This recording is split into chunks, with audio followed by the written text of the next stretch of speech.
Oi, povo de Jesus, tudo bem com vocês? Gente, hoje a gente começa o terceiro dia do livro de João. Gente, eu estou aproveitando esses estudinhos que eu tô fazendo, eu tô aproveitando muito, eu tô aprendendo bastante. E eu espero que vocês também estão aprendendo bastante. Então, bora começar. Agora, começando, a gente tem que lembrar que no capítulo 2, a gente vê que os fariseus não gostam muito de Jesus. Já tá tendo aquela briguinha entre eles, porque Jesus entrou lá, destruiu as mesas, tirou todos os bichos do santuário e os fariseus não ficaram muito felizes e questionaram Jesus, com que autoridade você pode fazer isso?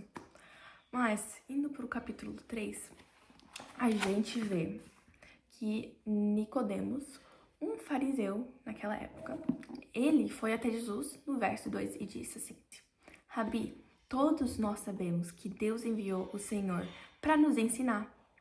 Seus sinais são provas de que Deus está com o Senhor. Então, um dos fariseus começaram a acreditar em Jesus. Então, um dos fariseus veio até Jesus e Jesus começou a ensinar ele. Uma das coisas que Jesus ensinou para ele está no verso 3 e diz: Jesus respondeu: Eu lhe digo a verdade, quem não nascer de novo não verá o reino de Deus. Daí Nicodemos acaba perguntando: como assim? Eu preciso entrar na barriga da minha mãe e eu preciso nascer de novo? Isso não é possível. Mas no verso 5, Jesus responde e diz: Jesus respondeu: Eu lhe digo a verdade, ninguém pode entrar no reino de Deus sem nascer da água e do Espírito. O que isso significa? O que é nascer da água e do Espírito? Quando você entra numa igreja ou você começa a ir para a igreja, normalmente você é batizado. E é isso que Jesus estava falando, referindo. Dá pra gente lembrar que no capítulo 1, Jesus foi batizado e ele recebeu o Espírito Santo em forma de uma pomba, desceu sobre ele. E Jesus estava referindo a isso, quando você se batiza, você tá deixando a sua vida passada e tá nascendo de novo na presença de Deus. Ou uma nova vida com Jesus. Mas eu acho muito interessante que no verso 6 fala isso. Os seres humanos podem gerar apenas vida humana, mas o Espírito dá à luz a vida espiritual. Então, quando Jesus fala, você precisa nascer de novo para entrar no reino dos céus, não é que você tem que entrar na barriga da sua mãe, mas sim que você tem que morrer para os seus desejos carnais, morrer para si mesmo e viver por Jesus, se batizar, escolher uma vida nova com Jesus. No verso 11 diz isso: Eu lhe digo a verdade, falamos daquilo que sabemos e vivemos. No entanto, vocês não crerem em nosso testemunho. Então Jesus estava falando assim: os fariseus, vocês vão vir. A gente vai te contar as coisas, a gente vai te falar o que a gente presenciou, o que a gente viveu, e mesmo assim, vocês não vão acreditar na gente. E quantas vezes a gente não faz isso? A gente tem a Bíblia. A Bíblia é um livro antigo. Agora que a gente tem várias versões, e às vezes a gente lê e a gente não acredita. Ou a gente escuta um sermão do pastor e a gente vê que Jesus passou por tanta coisa, pelo que os discípulos ensinavam, e mesmo assim a gente não crê em Jesus. Ou a gente não crê que ele existe. Às vezes a gente pensa: é impossível um homem vir assim e tal, ele poderia ter feito tanta coisa diferente, é impossível ele ter feito aquilo e morrer por mim e por você. Impossível, não acredito em Jesus. Mas, gente, a prova tá aqui, igual Jesus falou. As testemunhas vão estar lá, mas a gente ainda não vai acreditar. Que falta de fé é isso, gente? A gente tem que começar a acreditar na palavra de Deus. Se está na Bíblia, se está na palavra de Deus, tem que acreditar. É acreditável. Se não for na palavra de Deus, então a gente não acredita. No verso 13 fala que Jesus veio do céu. Uma coisa que eu aprendi, que eu achei muito legal.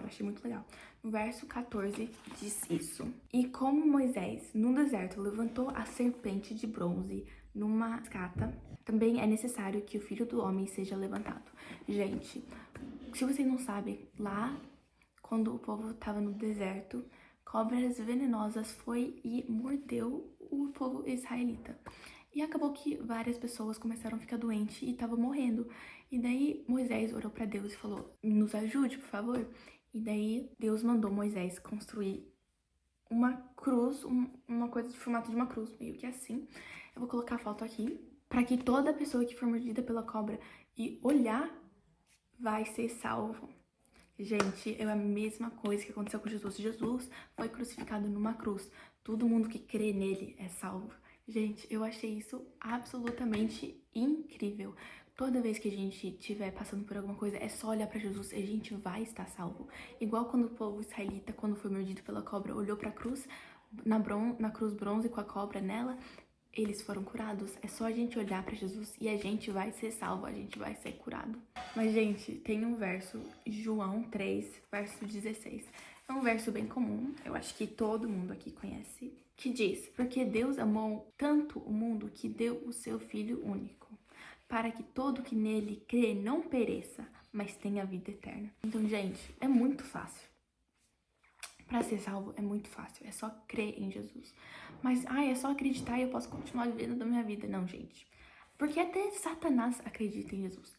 Você precisa crer nele e mudar o seu estilo de vida. Você tem que entregar tudo que você tem para Deus te transformar. Peça para Deus, Deus me transforme por dentro e por fora. E Deus vai te transformar. Deus vai mudar o seu jeito. Deus vai te transformar. Uma promessa aqui que eu achei incrível é no verso 17 que diz: Deus enviou seu Filho ao mundo não para condenar o mundo, mas para salvá-lo por meio dele. Então, o trabalho de Jesus foi vir salvar a gente, não foi para condenar a gente, falar, você tá fazendo isso de errado.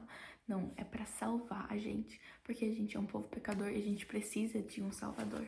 Mas, e aquelas pessoas que não acreditam em Jesus? O que vai acontecer? Verso 18. Mas quem não crê nele já está condenado por não crer no Filho único de Deus. Mais uma coisa que a gente pode levar para nossa vida é que se a gente não acreditar em Jesus, tudo bem, mas a gente vai ser julgado. Querendo ou não, você acreditando ou não, vai vir um dia que Deus vai nos julgar. Então eu prefiro estar no lado de Jesus do que não acreditar nele e acabar sendo julgado e acabar morrendo. No verso 19 diz isso: e a condenação se baseia nisto. A luz de Deus veio ao mundo, mas as pessoas amaram mais a escuridão do que a luz. Por isso, seus atos eram maus. Gente, quantas vezes a gente prefere viver no pecado? Ou a gente tá tão acostumado com o pecado nosso que a gente nem acha que é pecado. A gente acha normal. Hoje em dia, tá muito normalizado ficar dormindo com outras pessoas fora do casamento. E Deus deixa muito claro que isso daí não é certo. E isso foi normalizado na nossa cultura, infelizmente. A gente, como jovem, a gente tem que se preservar. A gente tem que falar, não, eu vou fazer a coisa certa, eu vou fazer o que Deus pediu. Porque só pensa assim, se a gente tivesse obedecido desde o começo, esperado até o casamento, a gente não estaria tendo que ter esse conflito entre aborto. Enfim, gente. Verso 20 e 21 diz: quem pratica o mal odeia a luz e não se aproxima dela, pois temem que os seus pecados sejam expostos. Mas quem pratica a verdade se aproxima da luz, para que todos vejam que ele faz a vontade de Deus.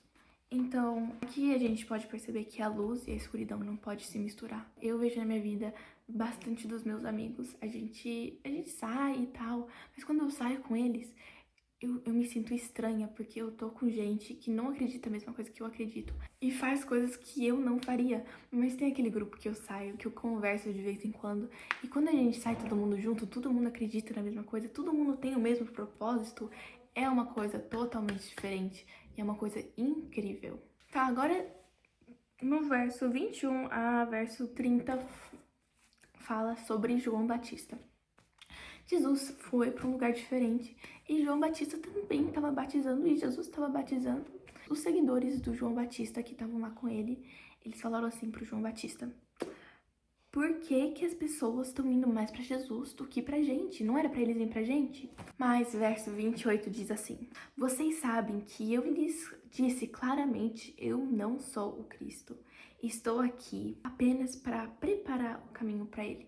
Então João Batista não se exaltou. Ele falou: não, gente, calma, eu estou aqui para preparar o caminho.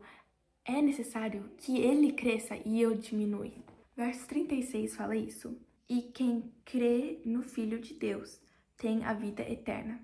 Quem não obedece ao Filho não tem a vida eterna, mas a ira de Deus permanecerá sobre ele.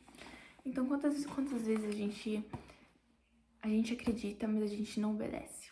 Talvez a gente, como cristão, eu, pessoalmente, por muitos anos, eu acreditei em Deus, mas eu não vivi, eu não obedeci igual o jeito que eu devia, igual eu faço agora. Gente, esse foi o capítulo 3 do livro de João. Eu amei esse capítulo, eu achei muito bom, eu aprendi várias coisas e eu tenho certeza que Deus também te ensinou várias coisas desse capítulo. Eu espero que eu expliquei tudo direitinho e que Deus abençoe vocês muito e a gente vem amanhã com o capítulo 4. Um beijo pra vocês, até a próxima e Deus abençoe.